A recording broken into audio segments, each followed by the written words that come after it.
추론과 상상에 의해 기소됐다. 예, 어제 첫 재판에 나선 박근혜 전 대통령의 입장입니다. 특검과 경찰이 제기한 18개 혐의 중에 단 한 가지도 인정하지 않았습니다. 과연 박 전 대통령 측의 항변, 국정농단 사태를 직접 수사했던 특검팀에서는 어떻게 바라봤을까요? 박영수 특검팀의 특별조사관으로 참여했던 분이세요. 신재현 변호사 연결을 해보죠. 신 변호사님, 안녕하세요.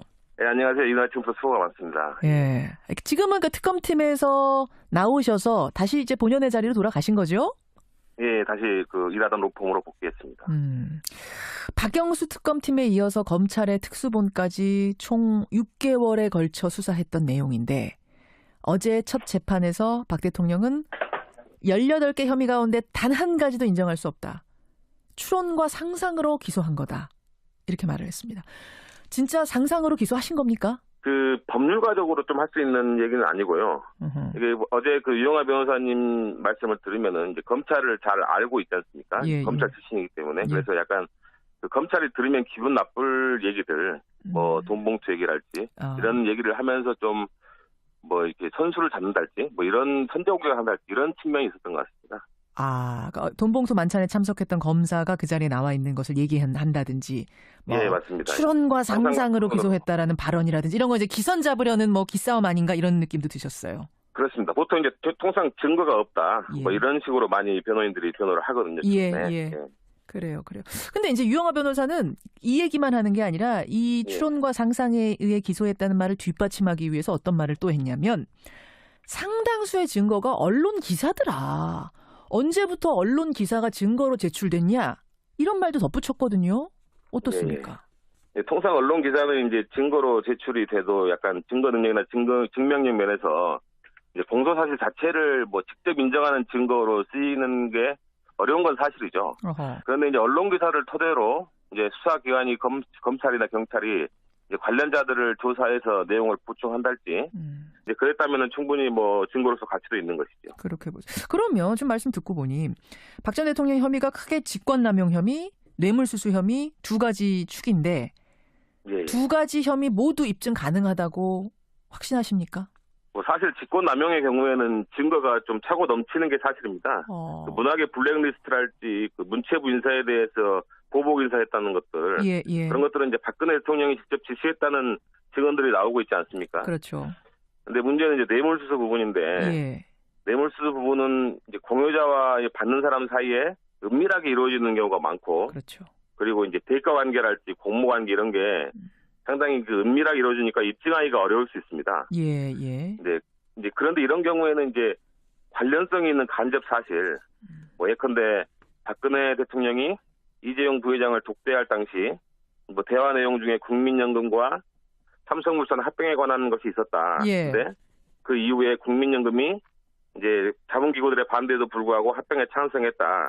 이런 간접 사실들이 있는데, 그렇죠. 이제 그런 것들을 토대로 해서 이제 대가 관계랄지 이런 것들을 입증할 수 있는 방법이 있습니다. 예. 그런 것들은 이제 박근혜 전 대통령 측이 말하는 상상이나 추론이 전혀 아니고요. 정상적으로 이제 입증하는 방법이라고 할 수 있겠죠. 그러니까 된다고 보세요. 뇌물수수 부분도 지금 모아놓은 거 가능하다고 봅니다. 여러 가지 전용몸 전수석의 수첩 이런 부분에서 이제 그런 것들이 실제로 이루어진 부분이 많이 있기 때문에 가능하다. 그런 부분에서 이제 약간 대가성 관계도 좀 인정이 되고, 그다음에 대통령의 직무라는 게 이제 포괄적이고 넓지 않습니까? 예. 그래서 직무에 관한 청탁이랄지 이런 부분도 어느 정도 인정이 되지 않나. 이게 꼭 어떤 사안에 대해서 대가관계가 있어야 되는 건 아니고 약간 포괄적인 대가관계도 성립할 수 있거든요. 예. 대통령이니까. 포괄적 대가, 그렇죠. 대통령이니까. 꼭 어떤 사안을 들어주고 돈을 받았다 이렇게 안 보고 전체적인 측면에서 이런 측면에서 봤더라도 뇌물죄는 충분히 성립하는 것이거든요. 양쪽 다 가능하다라고 보신단 말씀. 근데 어제 이제 박 전 대통령 측에서는 조목조목 비판을 하더라고요. 먼저 직권남용 부분에 대해선 그래 블랙리스트는 있었다. 하지만 박 전 대통령이 블랙리스트 만들라고 직접 지시한 적이 없지 않느냐. 다시 말해서 부하들이 만든 걸 어떻게 박 전 대통령한테 책임을 묻느냐. 이건 살인범의 어머니한테 살인죄 책임을 묻는 것과 같은 꼴이다. 이렇게 비유를 하더라고요. 어떻게 보세요? 예. 이제 처음에는 관련자들이 이제 부인을 하고 자기들도 한 바 없고 위에서 지시받은 바 없다고 하지만은 이제 계속해서 증언이 나오고 있지 않습니까? 그렇죠. 김종덕 장관 같은 경우에 이제 주무장관인데 예. 이제 최근에 뭐 자기 재판에서 이제 박근혜 대통령이 대면 보고 자리에서 뭐 잘못된 영화 때문에 젊은 사람들이 잘못된 생각을 한다. 그래서 편향적인 곳에 지원을 하면 안 된다. 그런 취지의 지시를 내렸다고 증언을 했지 않습니까? 예, 예. 이제 이게 바로 그 블랙리스트, 뭐 문화계 지원 배제 지시입니다. 뭐 다른 게 아니라요. 그로 인해서 뭐 피해를 본 문화계 인사들도 말 그대로 차고 넘치고요. 예. 그래서 살인범 어머니가 살인범한테 살인을 해라 이렇게 지시했다면 살인범의 어머니가 뭐 교사범 또는 간접정범으로 처벌을 받는 건 당연한 일이지. 예, 예. 뭐 시켜놓고도 처벌을 안 받겠다는 것은 말이 안 되는 주장이라고 생각합니다. 알겠습니다. 예, 그런 의미에서 역시 차고 넘친다. 직권남용 말씀하셨어요. 뇌물죄 부분에 대해서는 어떤 이제 반박을 했냐면은 예. 삼성이 최순실 씨 딸 정유라 씨에게 지원한 돈 79억 원. 이게 뇌물이 되려면 박 전 대통령에게 준 뇌물이 되려면 박 전 대통령과 최순실 씨 사이가 같은 주머니, 경제 공동체였다는 게 입증이 돼야 되고 공모 관계도 입증이 돼야 되는데 이걸 어떻게 입증할 거냐? 이 부분이거든요. 어떻습니까? 예. 사실 그 경제 공동체라는 개념은 약간 이제 생소한 개념인데 일반인이 듣기에는 이제 부부 사이를 생각하면 쉽습니다. 계산을 혼용한다고 해서 서로의 돈을 섞어서 쓰고 구분 없이 쓰고. 그다음에 박 전 대통령의 이제 삼성동 사저도 사실은 그 최순실 씨의 어머니 임순희 씨가 계약을 체결했다는 증언도 있고. 그렇죠. 그다음에 박 전 대통령의 의상 비용을 뭐 90년대부터 최순실 씨가 대납을 했다. 예. 이런 것들도 이제 그런 경제공동체의 힘을 보여주는 그런 간접 사실이 되겠죠. 근데 이제 부부, 그래서 경제공동체라는 게 입증이 되더라도 그 부부가 서로 공모를 했느냐, 뇌물 받기로 이제 이 부분은 또 다른 부분인데 워낙 공모라는 거는 둘 사이에 이제 쿵덕쿵덕 은밀하게 말을 맞추는 거라 본인들이 이렇게 우리 공모 안 했어 하면은 입증하기가 참 어려워지는 거 아닌가요? 사실 그 공모가 이제 말씀하신 것처럼 입증이 어렵기 때문에 이 대법원에서도 이제 여러 가지 판례 법리를 만들어 놨습니다. 그런 걸 바탕으로 이제 공모 관계는 얼마든지 입증이 가능한 문제입니다. 그것도 가능. 그런데 이제 최순실 씨가 뭐 미르재단, K스포츠단을 설립하고 그다음에 박근혜 전 대통령이 기업인들을 만나서 재단에 이제 재단 얘기를 하면서 출연을 부탁하고 그다음에 최순실은 재단에 돈이 들어오면은 이것을 사적으로 빼돌리기 위해서 뭐 해외 회사를 설립한달지. 그렇죠. 뭐 이런 일련의 과정들이 이제 법정 용어지만은 기능적 행위 지배라고 하는 이제 분업 단계로 이루어졌지 않습니까? 분업으로. 이런 것들을 보면은 우리 공모가 뭐 묵시적으로든 순차적으로든 있었다고 보는 것이 합리적이죠. 본인들이 공모했어라고 꼭 인정을 해야만 공모가 입증되는 건 아니다. 인정되는 건 공모하는 아니다. 경우는 인정하는 경우는 별로 없습니다. 그렇군요. 아니 근데 그나저나 신 변호사님, 그 국정농단 혐의의 핵심이 삼성 뇌물죄인데 최근 보도를 보면은 일부 증인들이 특검 수사에서 했던 증언들을 번복하고 있다, 재판정에서. 그러니까 재판에 나와서 딴소리한다 이런 얘기가 나와요. 이게 좀 들어보셨어요, 이 얘기? 이 재판부는 이 경찰 진술하고 다르게 이제 검찰과 특검 진술은 증거 능력이 인정이 되기 때문에 재판부는 이제 두 가지 진술을 보고 어떠한 진술이 더 믿을 만한 것이냐. 이제 다른 여러 가지 증거들이나 정황에 비추어 볼 때 그렇게 판단하는 것이지 법정에서 꼭 증언을 바꿨다고 해서 그 판사가 꼭 법정에서의 말만 믿는 건 아니니까요. 아니군요. 그래서 알겠습니다. 그렇다고 해서 크게 뭐 결과에 영향을 주거나 이제 뭐 또 증인이 뭐 한두 사람 증언으로 해서 범죄가 뭐 인정이 되고 이런 건 아니지 않습니까? 그렇죠. 다른 증거들이 있기 때문에 알겠습니다. 뭐 크게 우려할 문제는 아니라고 생각합니다. 근데 말을 왜 바꿔요, 이 사람들 지금? 그거는 뭐 왜 바꿉니까? 이거 무슨 뭐 로비 압력이라도 들어간 거 아닌가? 하지만은 뭐 여러 가지 뭐 그런 게 있지 않겠습니까? 여러 가지 그런 거. 지금 뭐 직접적으로 말씀 못 하시지만 대략 뭐가 있었는가라고 궁금하게 되고 상당히 의혹이 짙어지게 되는 부분이긴 합니다. 그런 부분도 나중에 뭐 위증죄가 실제로 이렇게 조사가 되고 이러면은 밝혀질 수 있겠죠. 특검팀에서 특별조사관으로 참여했던 신재현 변호사 지금 만나고 있는데, 그나저나 특검팀에서 보낸 그 120일 돌아보면 어떠세요, 신 변호사님?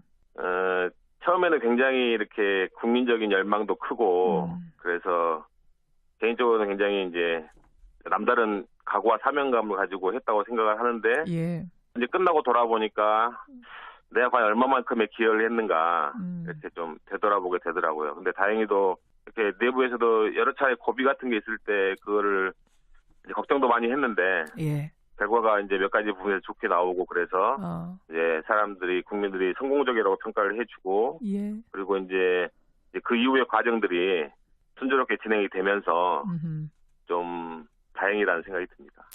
사실 요즘 재판은 뭐 수사에서 기소를 하는 것도 중요하지만 재판을 잘 해서 결국 이제 유죄 판결을 이끌어내는 게 중요하지 않습니까? 그렇죠. 근데 특검은 수사는 끝났지만은 지금 여러분들이 남아가지고 공소유지를 하고 있습니다. 예, 예. 그래서 이제 공소유지 대법원에서 판결 선고할 때까지 할 텐데 예. 계속 국민들께서 이제 응원을 해줬으면 하는 바람입니다. 아니 이제 어떤 분들은 특검은 해체되고 다 뿔뿔이 흩어진 걸로 알고 계시는 분들도 많으세요. 근데 사실은 그게 아닌 거죠. 재판 끝날 때까지 계속 이분들 남아 계시는 거죠. 예, 그러면 재판을 공판을 잘하는 공소유지를 하는 그런 역할도 특검에게는 중요한 역할 중에 하나이기 때문에 예, 예. 이제 모든 사건 특검이 기소한 모든 사건의 확정 판결 약간 대법원에서 판결이 선고할 때까지는 특검은 계속 유지됩니다. 그렇죠. 그분들 안부도 종종 전해 들으실 텐데 조금 외로워하거나 이러시지는 않나 모르겠어요. 아무래도 예전보다 관심이 덜하니까 좀 서운하거나 적적한 면이 있겠지만 또 한편으로는 그런 부담이 없으니까 또 마음이 편한 구석도 있고 그러지 않겠습니까? 알겠습니다. 예, 국민들이 끝까지 성원해준 사실 국민들 힘이 제일 크잖아요. 수사할 때도 그러셨죠? 그게 제일 큽니다. 예, 우리가 끝까지 바라봐주고 응원해주고 힘이 돼야겠습니다. 오늘 어려운 시간 내주셔서 고맙습니다. 예, 감사합니다. 예, 박영수 특검팀의 특별수사관을 지냈습니다. 신재현 변호사였습니다. 그때할 당시 대화 내용 중에 국민연금과 삼성물산 합병에 관한 것이 있었다. 예. 근데 그 이후에 국민연금이 이제 자본기구들의 반대에도 불구하고 합병에 찬성했다. 석연치 이런 간접 사실들이 있는데 그렇죠. 이제 그런 것들을 토대로 해서 이제 대가 관계랄지 이런 것들을 입증할 수 있는 방법이 있습니다. 그런 것들은 이제 박근혜 전 대통령 측이 말하는 상상이나 추론이 전혀 아니고요. 정상적으로 이제 입증하는 방법이라고 할 수 있겠죠. 그러니까 된다고 보세요. 뇌물수수 부분도 지금 모아놓은 거 가능하다고 봅니다. 여러 가지 전용몸 전 수석의 수첩 이런 부분에서 이제 그런 것들이 실제로 이루어진 부분이 많이 있기 때문에 가능하다. 그런 부분에서 이제 약간 대가성 관계도 좀 인정이 되고, 그다음에 대통령의 직무라는 게 이제 포괄적이고 넓지 않습니까? 예. 그래서 직무에 관한 전 대통령 혐의가 크게 직권남용 혐의, 뇌물수수 혐의 두 가지 축인데 두 가지 혐의 모두 입증 가능하다고 확신하십니까? 사실 직권남용의 경우에는 증거가 좀 차고 넘치는 게 사실입니다. 문학의 블랙리스트랄지 문체부 인사에 대해서 보복 인사했다는 것들 그런 것들은 이제 박근혜 대통령이 직접 지시했다는 증언들이 나오고 있지 않습니까? 그렇죠.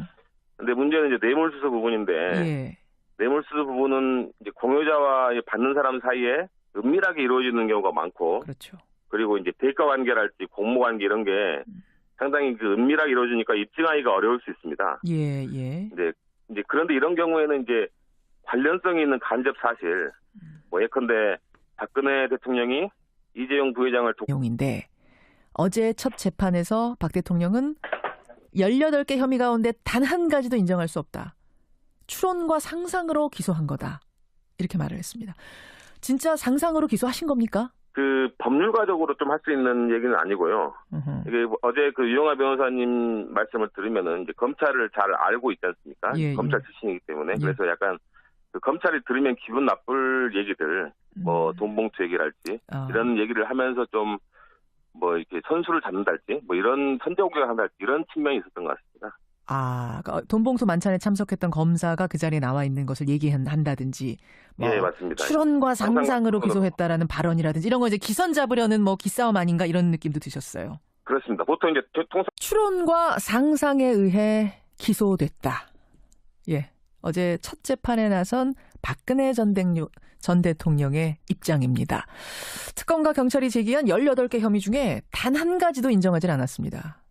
과연 박 전 대통령 측의 항변, 국정농단 사태를 직접 수사했던 특검팀에서는 어떻게 바라봤을까요? 박영수 특검팀의 특별조사관으로 참여했던 분이세요. 신재현 변호사 연결을 해보죠. 신 변호사님 안녕하세요. 네, 안녕하세요. 이날 지금부터 수고가 많습니다. 예, 지금은 특검팀에서 나오셔서 다시 이제 본연의 자리로 돌아가신 거죠? 예, 다시 일하던 로펌으로 복귀했습니다. 박영수 특검팀에 이어서 검찰의 특수본까지 총 6개월에 걸쳐 수사했던 내용. 증거가 없다. 이런 식으로 많이 변호인들이 변호를 하거든요. 그래요. 근데 이제 유영하 변호사는 이 얘기만 하는 게 아니라 이 추론과 상상에 의해 기소했다는 말을 뒷받침하기 위해서 어떤 말을 또 했냐면 상당수의 증거가 언론 기사더라. 언제부터 언론 기사가 증거로 제출됐냐? 이런 말도 덧붙였거든요. 어떻습니까?